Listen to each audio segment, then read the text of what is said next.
Hi, Roy here from God. How it's possible to make this sign even more amateurish, but I've just found a way. So, Roy here, Roy Reads Anything channel, which is a channel about eclectic reading. And I'm going to talk about stuff I've been reading this week, which I thought would be pretty limited because I'm doing a course that involves reading stuff, and in amidst all the 19th century plays and academic things I was reading, would I get time to read anything for pleasure? So I kind of thought, oh no, I'm going to kind of be bailing on my whole process, which includes reading this yard-long shelf of shabby chic books that I'm working my way through. So I didn't want to bail on my process altogether. It occurred to me that the shelf itself has the answer for the busy person in the form of Reader's Digest condensed books. So these were subscription only volumes that people would get in vast quantities, quantities so vast that Reader's Digest condensed books are hated by booksellers.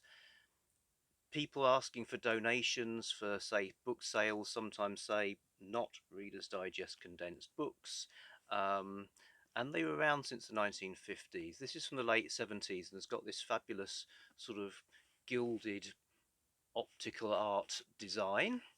And the whole idea of abridged books seems kind of weird, to habitual readers, is you're busy, you've not got the time, you can keep up with the latest books by reading these um, abridged versions, although they actually call them condensations. So the sort of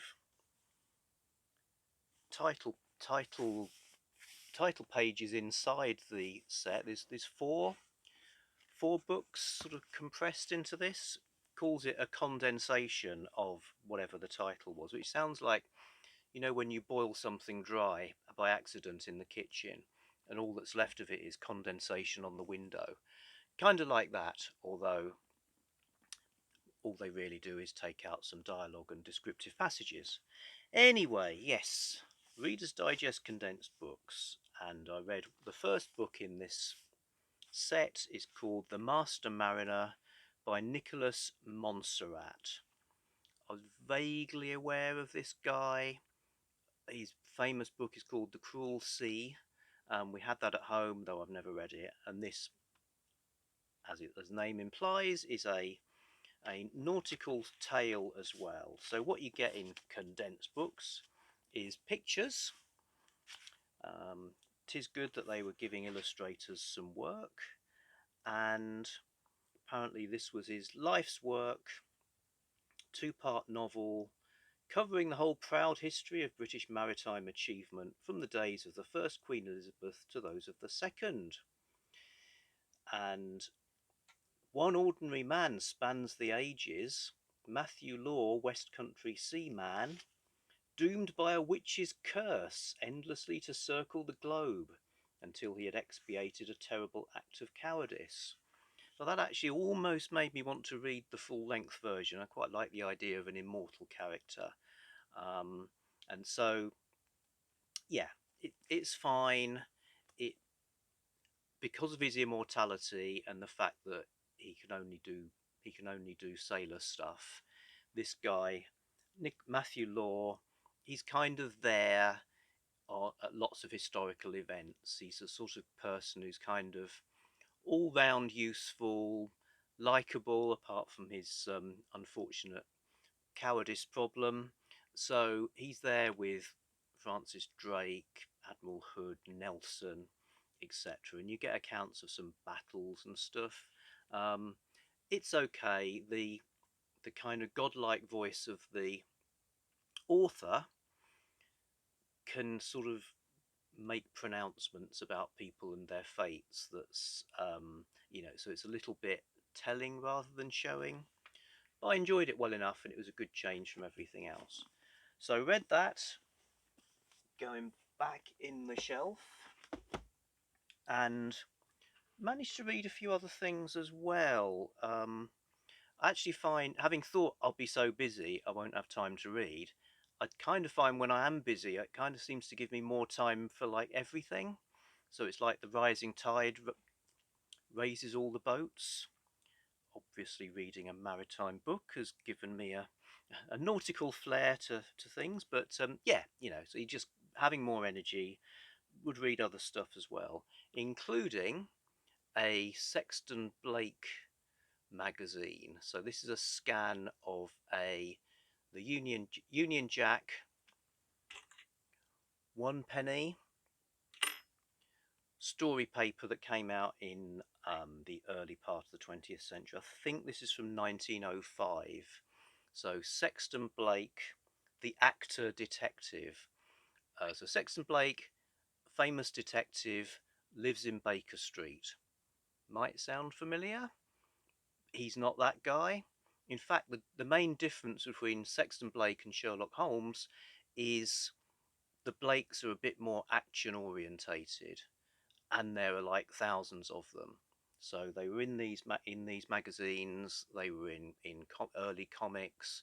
They were in other forms of magazines and books, all the way up to the present day.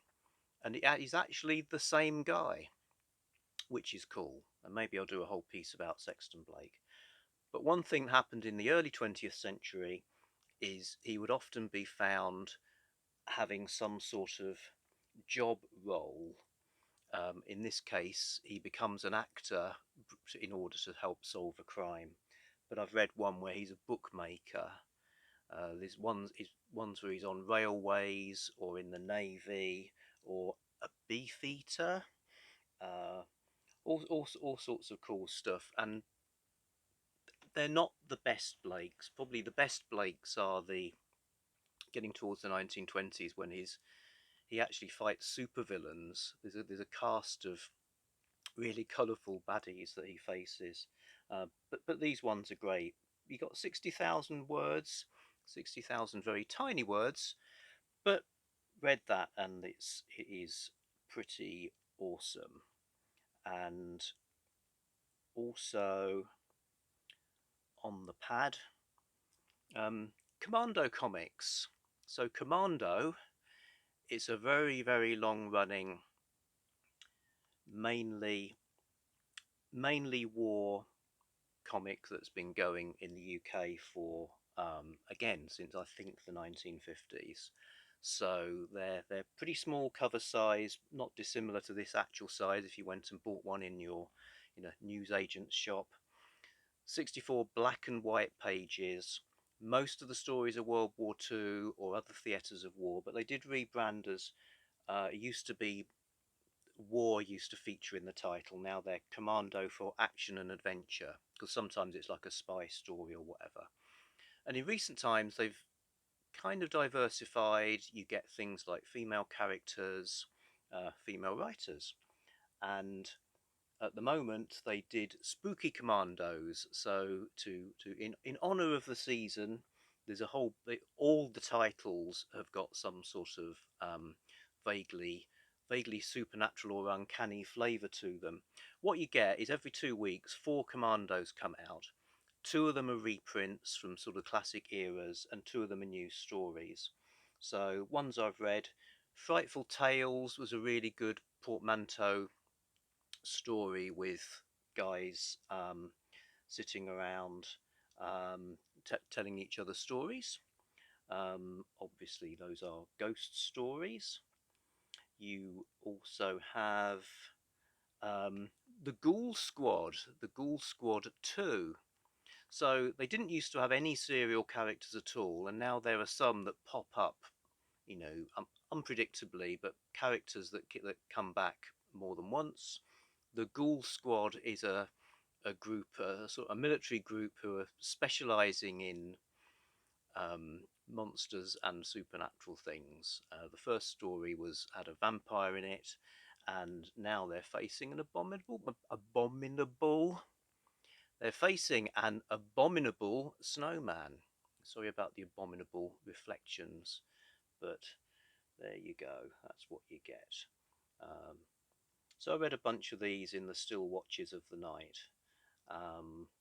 Yeah, this week. Night of the Gorgons, fantastic.